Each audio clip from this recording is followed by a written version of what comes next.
Quite simply, what we're trying to do in a very systematic and organized fashion is reduce the cost of flying, and particularly the cost of acquiring aircraft through sharing them efficiently.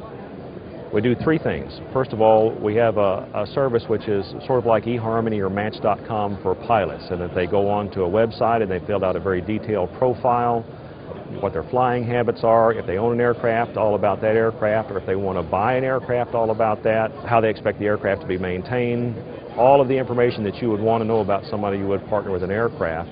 They post that on the website, and then they can both be found by other pilots and go off and search for other pilots that meet their criteria.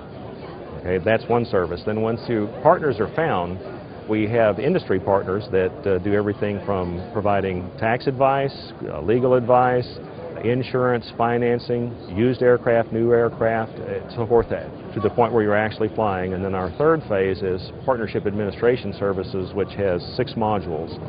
That's online flight scheduling, it's online software, online maintenance scheduling, including squawk reporting and that type of thing, pilot logbook, aircraft logbook, partnership bookkeeping, and a work order system for getting work done on the aircraft. And our reason that we put those services out there is so that that's a big part of a partnership. Somebody has to do that, and normally what they have to do is reinvent that wheel over and over again, and we make it very easy for them to get that done. We got the idea about 2 years ago when I was in a partner hunt myself and became very frustrated because I had heard, gee, a great way to reduce your cost of flying is to find a partner, which makes perfect sense if you're flying like I do 60 or 70 or 75 hours a year. But there's a big gap between the concept and being actually able to pull it off, particularly in the post-911 era. The airport that I used to go to that I could just drive up around the hangars is now got an 8-foot fence and razor wire around it. So where do you go to meet people? And the obvious answer was to go to the web. Cirrus Design's Vision SJ50 single-engine personal jet offers exceptional fuel efficiency, flexible seating for up to 7, advanced avionics, and all the Cirrus safety features you expect, including the Cirrus airframe parachute system. With its detailed design, the Cirrus Vision is technologically advanced, yet engineered to be simple to fly, to allow owner pilots more lifestyle pursuits than any other personal aircraft. Learn more about the Vision SJ50 at cirrusdesign.com. If we're going to do this job of getting aircraft inexpensive enough, acquisition-wise, for people to be able to actually afford, what's the cost of the competition? So we looked at the power sports market, things that we're all familiar with. Boats, bass boats, ski boats, jet skis, snowmobiles, all those kind of powered recreational activities, and started looking at, well, what's the actual cost of owning one of those things? And for example, we looked at last year in 2007, the average cost of a new boat, motor, and trailer in the U.S. was right at $30,000. If you finance that for 5 years at 8% and you use it the way that they're normally used, which, by the way, is the pilot usage, boat usage and things like that. When it's for recreation, the usage patterns are identical because they're constrained by most of those people in the workforce, nights, weekends, weather, vacations, and so forth.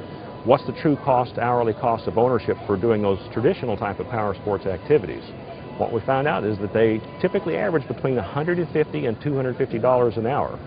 You can fly an airplane in a lot of cases for that cost or less. So what's the difference? It's acquisition cost. $30,000 boat, $135,000 LSA. So the solution would appear to be cutting that acquisition cost down, and the easiest way to do that is to share the airplane, thus the Aircraft Partnership Association. So those are our functions. And again, our goal and our mission, and what really drives us, is making the market that GA does not play in right now, the traditional power sports market, opening up to general aviation for both new aircraft and used aircraft, getting those acquisition costs down into that, $5,000, $15,000, $25,000, $50,000 range that reaches a market that's about 60 times the size of the one that we currently enjoy. Okay, we are cleared for our approach. Have our Garmin GPS set up to fly the LPV. And look, here comes the glide path. You're probably wondering how we can intercept a glide path when there's no ILS on the field. Well, hey, that's the beauty of WAAS GPS. No ILS, no localizer, no problem. WAAS gives us full vertical guidance even without ground-based nav aids.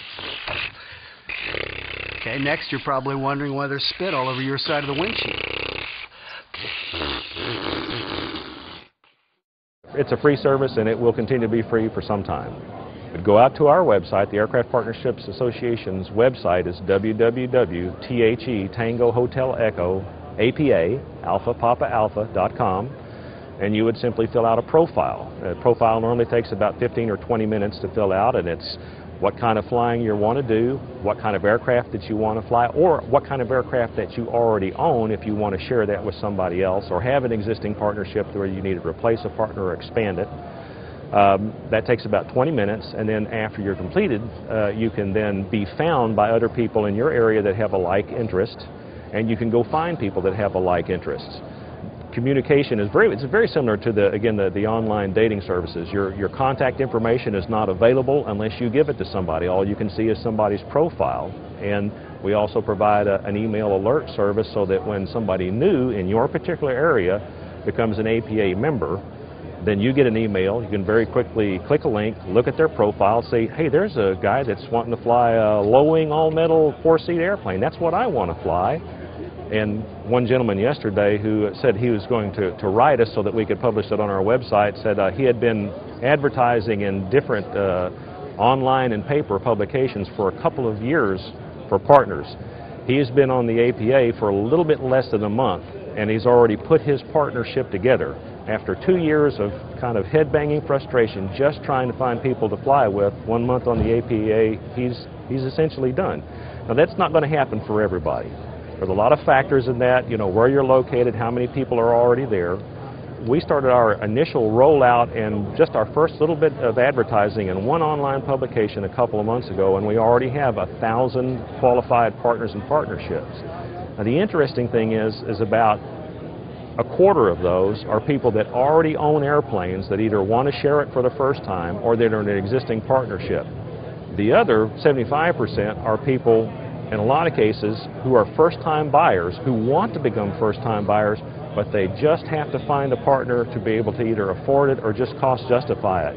That's pretty much what we predicted happen, and we think it's a good indication that there is a really large unseen demand for people that want to buy airplanes but can't get started until they can find partners. That's the problem that we're trying to solve.